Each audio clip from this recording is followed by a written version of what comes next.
નમસ્કાર સીએનબીસી બજાર પર આપનું સ્વાગત છે અને આપ જોઈ રહ્યા છો પ્રોપર્ટી ગુરુ હું છું જયણા આરકંટી તો પ્રોપર્ટી ગુરુના ખાસ એપિસોડની અંદર આપણે મુંબઈના ઇન્ફ્રાસ્ટ્રક્ચર ડેવલપમેન્ટની વાત કરવાના છે આપણે તાજેતરમાં જ અટલ સેતુનું ઉદ્ઘાટન વડાપ્રધાન નરેન્દ્ર મોદી દ્વારા થતું જોયું છે હવે આપણે કોસ્ટલ રોડ ફેઝ 1નું ઉદ્ઘાટન પણ થતું જોવાના છે અને આ મુંબઈમાં ઘણું બધું ઇન્ફ્રાસ્ટ્રક્ચર જે વિકસી રહ્યું છે એનો કેટલો લાભ છે આની સાથે સાથે આપણે જે રીતે લાંબા સમયથી જોઈ રહ્યા છે મેટ્રો જેવા જે ઇન્ફ્રાસ્ટ્રક્ચરના ડેવલપમેન્ટ છે એ પણ થઈ રહ્યા છે એના લાભ આપણને લાંબા ગાળે મળવાના છે અમુક મેટ્રોના ફેઝ શરૂ થઈ ગયા છે પરંતુ એને કારણે ઉત્પન્ન થતી ટ્રાફિકની સમસ્યા જેવી બીજી અમુક સમસ્યાઓ પણ સર્જાઈ રહી છે જેનો મુંબઈકરે સામનો કરવો પડતો હોય છે તો આ તમામ પ્રોઝ એન્ડ કોન્સની આપણે વાત કરીશું મુંબઈના ઇન્ફ્રાસ્ટ્રક્ચર ડેવલપમેન્ટની રિયલ એસ્ટેટ પર કેવી અસર થઈ છે થવાની છે કેવી તક આપને માટે બની રહી છે આ તમામ અંગે આજે આપણે ચર્ચા કરીશું અને આ ચર્ચામાં આપણી સાથે જોડાયા છે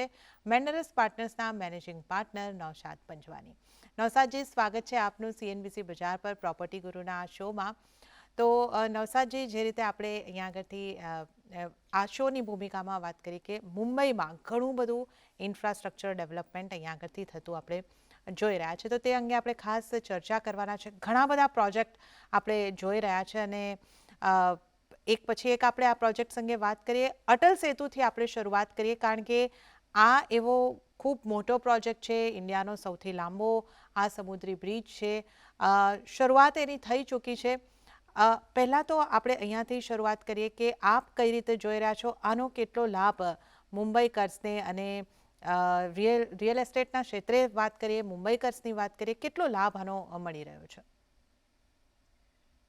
Janna, thank you for having me on your show. આ જે અટલ સેતુ પ્રોજેક્ટ જે સ્ટાર્ટ થયો છે પ્રાઇમ મિનિસ્ટરે જેમણે ઇનોગ્રેશન કર્યું એક બહુ જ ફર્સ્ટ ક્લાસ પ્રોજેક્ટ એનું તમને રીઝન કહું કે આપણે મુંબઈ જે છે એ અત્યાર સુધી ફક્ત નોર્થ સાઉથ જ ડેવલપ થઈ રહ્યું હતું આપણે જે કોઈ પણ સિટી હોય એને એક જેને રિંગ રોડ કહીએ એને ટ્રાફિક અને એને અર્બન ડેવલપમેન્ટ પ્લાનિંગ માટે એ બનવો જોઈએ એ મુંબઈમાં કોઈ રિંગ રોડ જેવું કેમ કે આપણી ટોપોગ્રાફી છે આપણે એક પેનેન્સ્યુલા છે એટલે આપણી પાસે સી રૂટ સિવાય બીજો કોઈ રસ્તો જ નથી કે જેને આપણે ટ્રાફિકને સિટીની અંદરથી જવા કરતા સિટીની બહાર લઈ જઈએ હૈદરાબાદ જોઈએ બધી બાજુ જે છે એ રિંગ રોડ બન્યા હોય છે તો આ ટ્રાન્સ હાર્બર આ સાઈડ પર અને કોસ્ટલ રોડ વેસ્ટ સાઈડ પર આ આપણો એક રિંગ રોડ બની રહ્યો છે મુંબઈને ઘેરી રહ્યો છે એટલે ટ્રાફિક મુંબઈની અંદરથી જવા કરતા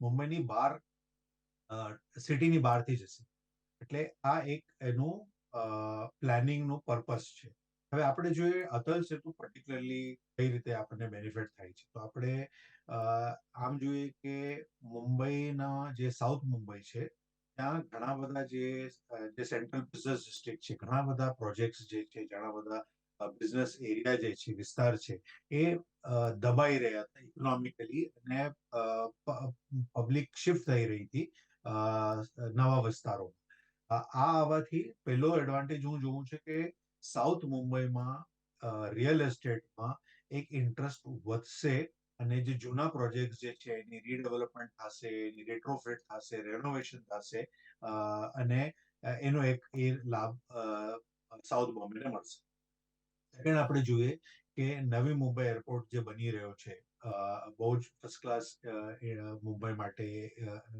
એક ઇન્ફ્રાસ્ટ્રક્ચર પ્રોજેક્ટ ગણાશે એને કનેક્ટિવિટી માટે આ બ્રિજ જે છે બહુ જ સારો બની જશે અને એને સાઉથ મુંબઈથી નવી Mumbai airport connectivity JNPT port છે આપણે એને જોશું કે કનેક્ટિવિટી સારી બહુ ફર્સ્ટ ક્લાસ અને સ્પીડ ટ્રાન્સપોર્ટથી જવા મળશે મુંબઈ પુણે એક્સપ્રેસ વે જે છે અત્યારે આપણે જોઈએ છીએ કે ઘણું બધું આપણે એક્સપ્રેસ વે સુધી પહોંચવામાં ટ્રાફિકમાં ટાઈમ જાય છે આ અટલ સેતુને લીધે આપણે મુંબઈ પુણે એક્સપ્રેસ વે ઝડપથી પહોંચી શકશું અને એ હિસાબે મુંબઈ પુણેનો ટ્રાન્સપોર્ટ કમ્યુટ ટાઈમ છે એ ઓછો થઈ જશે મુંબઈ ગોવા હાઈવે જે છે જે પનવેલ અને એ સાઈડ થી જાય છે આપણે એની સાથે કનેક્ટિવિટી વધે આપણે એક નવો શિવરી વર્લી એલિવેટેડ કોરિડોર બની ક્યારે એનું ઉદઘાટન થશે ક્યારે બનશે એની એક હજી કોઈ ડેટ ફાઇનલ નથી થઈ પણ એ જયારે બનશે એ શિવરી અને વર્લી તો શિવલી જે ઈસ્ટ સાઈડ પર છે, કોસ્ટમાં છે, અને વર્લી જે વેસ્ટ સાઈડ પર છે,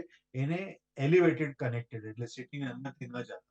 એટલે જેમ સ્ટાર્ટિંગમાં કીધું કે કોસ્ટલ રોડ વેસ્ટ સાઈડ પર, શિવરી વર્લી એલિવેટેડ કોરિડોર અને ટ્રાન્સ હાર્બર લાઇન આખું એક બારે બાર કનેક્ટેડ થઈ જશે. મારા હિસાબે આ ઘણા બધા ડેવલપમેન્ટ છે. ઓફકોર્સ જે લોકો વાત કરે છે કે નવી મુંબઈ એરિયામાં રિયલ એસ્ટેટનું ઘણું બધું નવું લેન્ડ ડેવલપ થશે, નવા પ્રોજેક્ટ્સ આવશે, આ મારા હિસાબે બહુ સારું કહેવાય. આમાં પ્લસ માઇનસીસ ઘણા છે, બટ આ મારા હિસાબે એડવાન્ટેજીસ ગણી છે. ઘણા બધા એડવાન્ટેજીસ અહીંયા આગળથી આપણને નવસારી જે અટલ સેતુના અને બીજા અટલ સેતુને કારણે જે પનવેલ એરપોર્ટ જેવા જે ડેવલપમેન્ટ છે એને પણ એક કનેક્ટિવિટી મળશે. હવે આ પનવેલ એરપોર્ટની પણ ખાસા એવા લાભ છે, એ આપણે આગળ ડિસ્કશન કરીશું. પણ અ, અ, નવસાદ સર, તમે કહ્યું કે પ્લસ માઇનસીસ, પ્લસ તો આપણે ઘણા વાત કર્યા, તો અહીંયા શું કહેવા માંગો છો આપ? શું કંઈક ખૂટી રહ્યું છે, કંઈક કઈ રીતની આપની આગળ આપનો મત બની રહ્યો છે? આમાં આટલો સારો પ્રોજેક્ટ, જે ઇન્ડિયાનો લાર્જેસ્ટ પ્રોજેક્ટ સી લિંક ગણી શકાય, અને આપણે બહુ પ્રાઉડ છે કે આવો આપણે ઇન્ડિયાએ પ્રોજેક્ટ ડેવલપ કર્યો છે, અને એના એડવાન્ટેજીસ ઘણા છે. પણ એક મને એમ લાગે છે કે જો આ પ્રોજેક્ટમાં અત્યારે એડવાન્ટેજીસ જે છે એ ફક્ત ને ફક્ત ગાડી વાળાઓને જ થઈ શકે. આમાં આપણે જોઈએ છે કે કઈ રીતે આ બધા ગાડી વાળાઓ માટે કમ્યુટ ટાઈમ ઓછો થાય છે, બટ બધા જ તો ગાડીમાં ટ્રાવેલ નથી કરતા. પબ્લિક ટ્રાન્સપોર્ટમાં જે ટ્રાવેલ કરે છે એના માટે જો એક ટ્રેનની લિંક, રોડ તો બની જ રહ્યો હતો દરિયામાં, એટલે એક ટ્રેનનું બી ટ્રેક મૂકી દે તો મારા હિસાબે પબ્લિક ટ્રાન્સપોર્ટને લીધે બહુ જ ફાયદો થાતે વધારે પડતો, પર્ટિક્યુલરલી નવી મુંબઈ સાઈડ. કે આપણે જોઈએ કે પહેલા જયારે નવી મુંબઈ બન્યું ત્યારે ટ્રેનની કનેક્ટિવિટી નહોતી, અને જેવી રીતે ટ્રેનની કનેક્ટિવિટી થઈ એટલે નવી મુંબઈ કેટલું બૂમ થયું. એ હિસાબે મને એમ લાગે છે કે જો એક ટ્રેનનો ટ્રેક મૂકી દેતે તો એનો એડવાન્ટેજ બહુ જ મળતે. જે મેં હમણાં વાંચ્યું છે કે ગવર્મેન્ટે નિર્ણય લીધો છે કે હવે બસ ચાલુ કરવાના છે અટલ સેતુ ઉપર, મંત્રાલયથી લઈને નેરુલ સુધી. એનો થોડોક એડવાન્ટેજ થશે, બટ એક ટ્રેન ટ્રેક હોતો તો બહુ જ ફાયદો. આપણે જોયું છે મુંબઈમાં બધા ટ્રેનથી જ વધારે ટ્રાવેલ કરતા હોય છે. આ એક એડવાન્ટેજ મિસ કરી ગયા.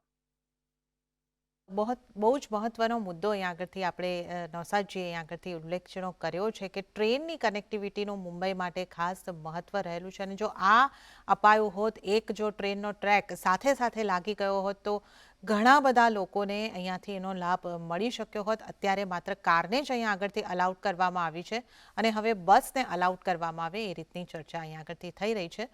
તો આ એક વસ્તુ જે છે આપણે જેની આપણે વાત કરી છે નવસાદજીએ, આ એક ટ્રેનનો ટ્રેક આવ્યો હોત તો ઘણો વધારે લાભ અહીંયા આગળથી મળી શક્યો હોત. આગળ ઘણા બધા ઇન્ફ્રાસ્ટ્રક્ચરના ડેવલપમેન્ટ જે થઈ રહ્યા છે એની પણ હવે વાત કરીએ તો અટલ સેતુના ઉદ્ઘાટન બાદ પ્રધાનમંત્રી નરેન્દ્ર મોદી ફેબ્રુઆરીની અંદર જ ફરીથી મુંબઈ આવવાના છે કોસ્ટલ રોડ ફેઝ 1નું ઉદ્ઘાટન કરવા માટે.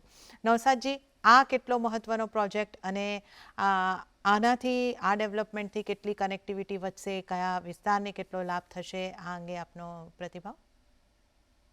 તો આમાં આપણે જેમ કીધું કે મુંબઈ જે છે નોર્થ સાઉથ ડેવલપમેન્ટ જ છે. આપણે ચર્ચગેટ મંત્રાલય સાઈડથી લઈ કોલાબા અને જઈએ તો બોરીવલી અને એની આગળ વિરાર સુધી એક ટ્રેક છે ડેવલપમેન્ટનો છે. પણ આ આખો ને આખો રોડ ટ્રાન્સપોર્ટથી જોઈએ તો અત્યારે બહુ કન્જેસ્ટેડ છે, અને ચર્ચગેટથી બોરીવલી પહોંચવામાં સેજે 2-2.5 કલાક લાગે છે. ટ્રાફિક ટાઈમમાં તો વેસ્ટર્ન એક્સપ્રેસ હાઈવે પર જ 2-2.5 કલાક થઈ જાય છે. એટલે આ કન્જેશનને ઓછું કરવા માટે આ કોસ્ટલ રોડ બન્યો છે. સેજે આઈ થિંક 30 કિલોમીટર, 29-30 કિલોમીટરનો આ એક કોસ્ટલ રોડ છે, જે બારે બારથી એક સીને રિક્લેમ કરી અને હાઈ સ્પીડ 8 લેન રોડ બનાવ્યો છે. એમ કહેવામાં આવ્યું છે કે અત્યારે જે 2-2.5 કલાક લાગે છે, સમજો મંત્રાલયથી લઈને મરીન લાઈનથી લઈને કાંદિવલી સુધી, એ 45 મિનિટ્સમાં આપણે કરી શકશું. તો આઈ થિંક આ એક બહુ મોટો એડવાન્ટેજ છે. આનો એડવાન્ટેજ બંને ક્ષેત્રને મળશે. મરીન ડ્રાઈવ સાઈડ પર પણ રિયલ એસ્ટેટનું જે લાભ મળશે એ છે, અને અલોંગ ધ વે જે કાંદિવલી સુધી ડેવલપમેન્ટ રિયલ એસ્ટેટનું થશે એને એડવાન્ટેજ ડેફિનેટલી મળશે, બીકોઝ કનેક્ટર્સ આપ્યા છે અને એક્ઝિટ પોઈન્ટ આપ્યા છે વચ્ચે વચ્ચે. એટલે એનો એક એડવાન્ટેજ જોઈએ છે. અને બીજો એક મને એડવાન્ટેજ દેખાય છે, જે આપણે ફર્સ્ટ મુંબઈ માં જે બેન્ડ્રા વર્લી સીલિંગ જોયું છે, કે જ્યારથી એ બન્યો છે, તો જે માહિમ, શિવાજી પાર્ક, તુલસી પાઇપ રોડ, આ બધા પર જે પેલા ટ્રાફિક હતો, એ ટ્રાફિક ઘટી ગયો છે. એટલે એ વિસ્તારમાં હવે જેને જવું હોય એ જ ત્યાં સુધી જાય છે. થ્રુ એન્ડ થ્રુ કમ્યુનિકેટ નથી કરતા, સીધું સીલિંગ થી બહાર નીકળી જાય છે. સેમ આવી રીતે કે જેને મરીન ડ્રાઈવ થી કાંદિવલી જવું હોય, એને સિટીને થ્રુ હવે નહીં જવાનું, એને ડાયરેક્ટ બારથી, તો આટલો ટ્રાફિક સિટીની અંદર બી કન્જેશન ઓછું થઈ જશે. આઈ થિંક આ બહુ એક એડવાન્ટેજીસ છે. અને આઈ થિંક આની ઉપર બાજુબાજુમાં મેટ્રો અને ટ્રેનનું ડેવલપમેન્ટ તો ઓલરેડી છે જ છે. ખાલી કનેક્ટર સ્ટેશનથી અને એક્ઝિટ પોઈન્ટ્સ બનાવે તો આઈ થિંક એ બહુ સારું. ઓકે, તો આપણે આજે કોસ્ટલ રોડ ફેઝ 1નું ઉદ્ઘાટન થવાનું છે, એનાથી કઈ રીતના લાભ થવાના છે? તો મોટો જે લાભ છે અહીં આગળથી કે મરીન ડ્રાઈવથી લઈને સીધું કાંદિવલી સુધીનું જે કનેક્શન છે, ખૂબ ઝડપી કનેક્ટિવિટી અહીં આગળથી મળશે. અને કનેક્ટિવિટી જ્યારે વધે છે તો રિયલ એસ્ટેટને ખાસો એવો લાભ થતો હોય છે. આની આપણે ખાસ કરીને ચર્ચા કરતા જોઈએ છે. તો આજે આપણે ખાસ ઇન્ફ્રાસ્ટ્રક્ચરના ડેવલપમેન્ટ પર ફોકસ કરી રહ્યા છે. તો બીજો જે મહત્વનો પ્રોજેક્ટ જેના ઉપર ફોકસ થઈ રહ્યું છે, Virar Alibag multi modal corridor. આ પણ એક મહત્વકાંક્ષી પ્રોજેક્ટ નૌસાદજી, અને ખાસા લાંબા સમયથી આના ઉપર કામકાજ ચાલી રહ્યું છે. આનાથી કેટલા લાભ મળશે રિયલ એસ્ટેટની દ્રષ્ટિએ પણ? અલીબાગ જેવા વિસ્તારોની અંદર પણ ઘણી બધી રિયલ એસ્ટેટના રોકાણની તક પણ અહીંયા આગળથી વધી શકે, અને લગભગ લોજિસ્ટિકને લઈને પણ ઘણા ફાયદા થઈ શકે છે. કઈ રીતે આપ જોઈ રહ્યા છો? તો તમે આઈ થિંક બરાબર રાઈટલી કીધેલું છે કે અત્યારે મુંબઈનું જે ઈસ્ટ સાઈડ પર પનવેલ અને ત્યાંથી જે ટ્રાફિક આવે છે બારગામથી બાય રોડ કાર્ગો ટ્રાફિક જે છે, અત્યારે એને જો વિરાર અને એ તરફ દાણુ તરફ જવું હોય તો એ ડેફિનેટલી સિટીની અંદરથી જાય છે. એટલે દેટ ડબલ નુકસાન છે. એક તો એ ટ્રાફિક એડ કરે છે નોર્મલ સિટી ટ્રાફિકને, અને સેકન્ડલી એ લોકોને પણ કમ્યુટ ટાઈમમાં બહુ વાર લાગે છે. એટલે આજે મલ્ટી મોડલ કોરિડોર બની છે. હવે એની ડિટેલ્સ શું છે, ક્યારે સ્ટાર્ટ થશે, હજી એના પર આટલો ફોકસ નથી આપ્યો. એટલે આપણને બહુ વધારે જાણ નથી કે કેવી રીતે. આઈ થિંક આવતા આવતા એને 4-5 વર્ષ નીકળી જશે.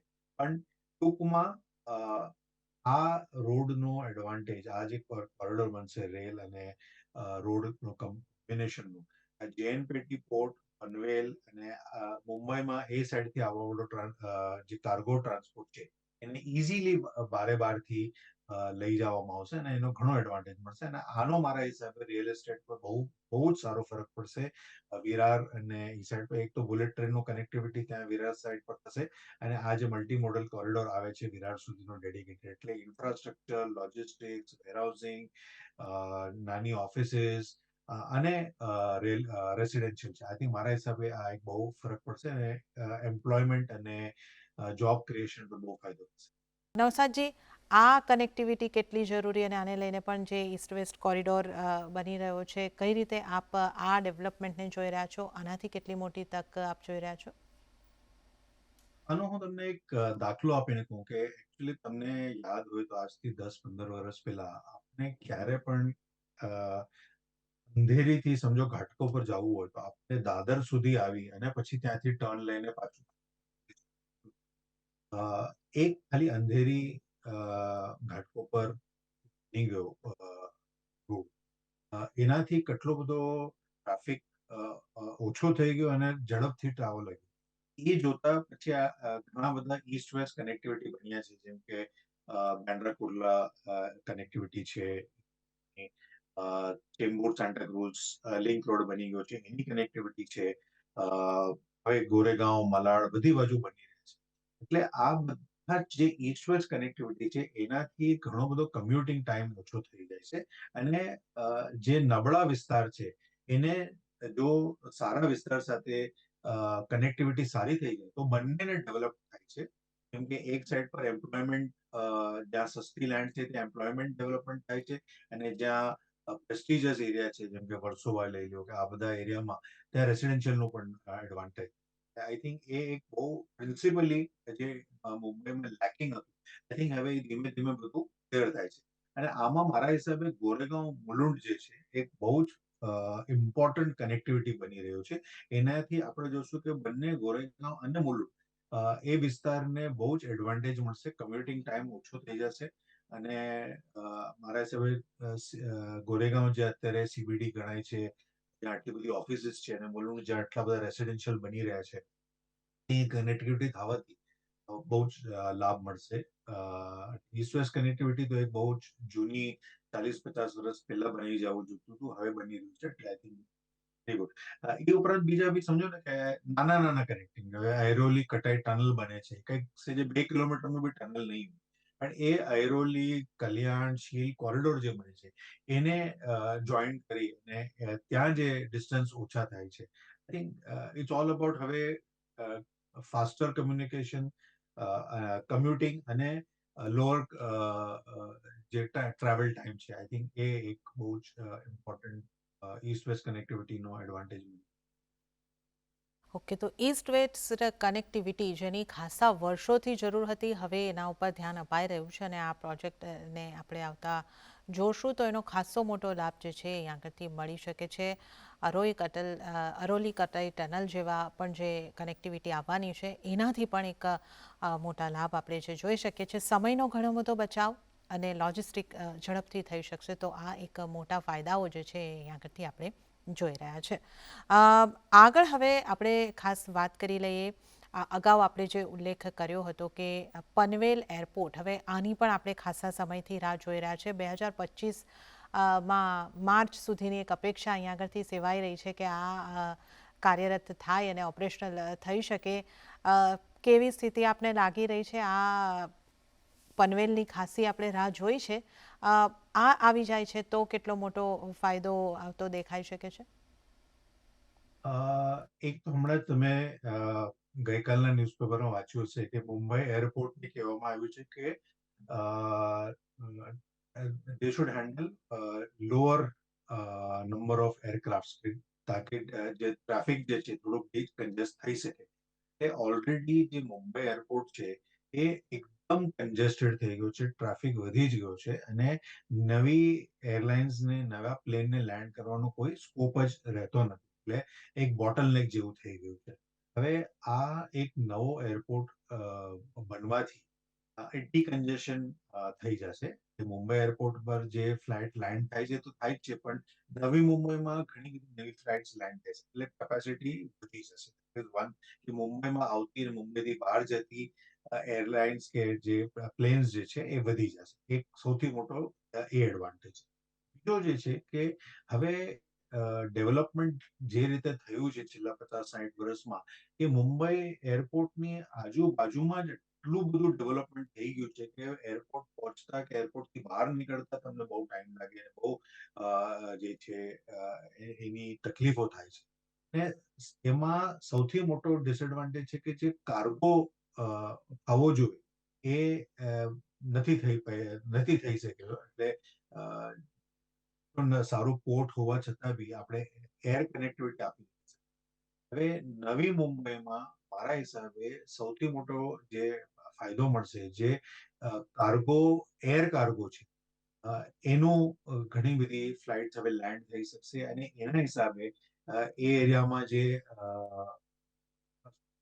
કે લોજિસ્ટિક્સ કહીએ, વેરહાઉસિંગ કહીએ, અને બીજા બધા ડેવલપમેન્ટ છે એ ઘણા બધા થઈ શકશે. એટલે ડીકન્જેશન તો છે જ છે, અને એની સાથે આપણે કાર્ગોનું પણ પ્રોવિઝન સારું થઈ શકશે વેરહાઉસિંગ પ્રમાણે.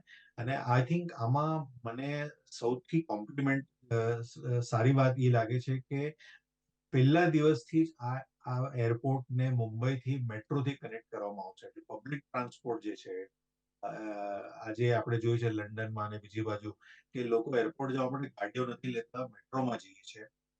એ હિસાબે આપણને એ પણ નવી મુંબઈના એરપોર્ટને એક એડવાન્ટેજ મળશે. એટલે I think very well planned છે, અને ઓલમોસ્ટ રેડી જેવું છે. એટલે આઈ થિંક જલ્દી આપણને મુંબઈ કરોને લાભ મળશે. કે તો આ તમામ પ્રોજેક્ટ્સ આપણે જેની અમુક પ્રોજેક્ટ્સની રાહ જોઈ રહ્યા છે અને અમુક પ્રોજેક્ટ્સને શરૂ થતા જોઈ રહ્યા છે તો મુંબઈકરોને આનો લાભ ચોક્કસપણે મળવાનો શરૂ થયો છે અને અમુક પ્રોજેક્ટનો લાભ મળવાની આપણે અહીંયા આગળથી રાહ જોઈ રહ્યા છે. ત્યારે જ નવસાદજી, આપનો ખૂબ ખૂબ આભાર. આપ અમારી સાથે આ શો ઉપર જોડાયા અને આપણે આ એક ઇન્ટરેસ્ટિંગ સબ્જેક્ટ ઉપર વાત કરી, મુંબઈના વિકાસની આપણે અહીંયા આગળથી વાત કરી. આપનો ખૂબ ખૂબ આભાર આપ આ શો પર જોડાવા બદલ. ત્યારે જ પ્રોપર્ટી ગુરુના આ શોમાં પણ હાલ પૂરતું આટલું જ. હાલ મને પણ આપશો રજા. વધુ અપડેટ્સ અને સમાચારો માટે આપ જોતા રહો CNBC બજાર. નમસ્કાર.